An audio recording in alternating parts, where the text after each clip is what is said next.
आज हम जानेंगे 3ds Max में रोटेट टूल का, वो भी पूरा कंप्लीट डेप्थ में नॉलेज।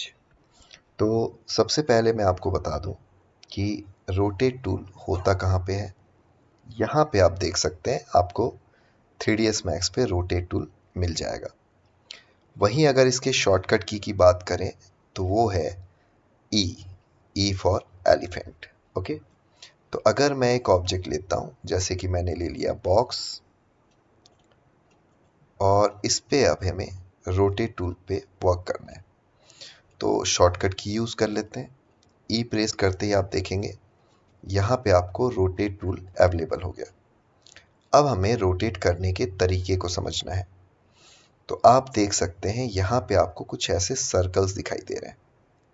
जैसे ये जो सर्कल है, ये है एक्स एक्सिस का सर्कल, और एक्स एक्सिस पे आप इस तरीके से रोटेट कर सकते हैं। वही ये जो ग्रीन वाला सर्कल है, वो है वाई एक्सिस का सर्कल, और आप इस तरीके से रोटेट कर सकते हैं। और इसके बाद ये जो ब्लू कलर का सर्कल देख रहे हैं, ये है जेड एक्सिस का सर्कल, और आप जेड एक्सिस में रोटेट कर सकते हैं। इसी तरीके से ये भी एक सर्कल है, जिससे आप जो भी व्यू है, जिस भी व्यू में है, मतलब उस व्यू के अकॉर्डिंग आप रोटेट कर सकते हैं। ओके, तो ये तो था रोटेट टूल को एक्सेस करना और उसको यूज़ करना। अगर आप इस रोटेट टूल का जो गिज़्मो है, यानी जो टूल यहाँ पे विजिबल है, इसकी साइज़ को कम या ज़्यादा करना चाहते हैं, तो कीबोर्ड पे माइनस और प्लस का यूज़ कर सकते हैं। ओके, अगर आप चाहते हैं कि रोटेट टूल पे कोई वैल्यू देना, जैसे कि आपको बिल्कुल 90 डिग्री पे रोटेट करना है, तो आपको रोटेट टूल पे पहले राइट क्लिक करना है, ताकि आपको इसका ट्रांसफॉर्म टाइप इन मिल जाए।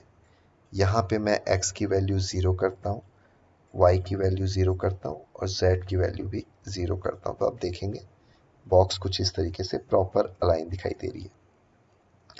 अब अगर आप चाहते हो कि ये z एक्सिस पे 45 डिग्री रोटेट हो जाए, तो आपको यहाँ पे z एक्सिस पे लिखना होगा 45 और एंटर।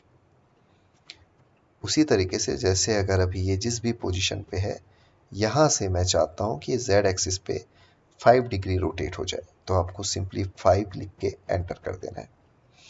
अगेन इसमें आप प्लस में एंट्रीज कर सकते हो, जैसे कि +10, या आप माइनस में एंट्री कर सकते हो, -10, जिससे रोटेशन का जो डायरेक्शन है उसको आप कंट्रोल कर सकते हैं।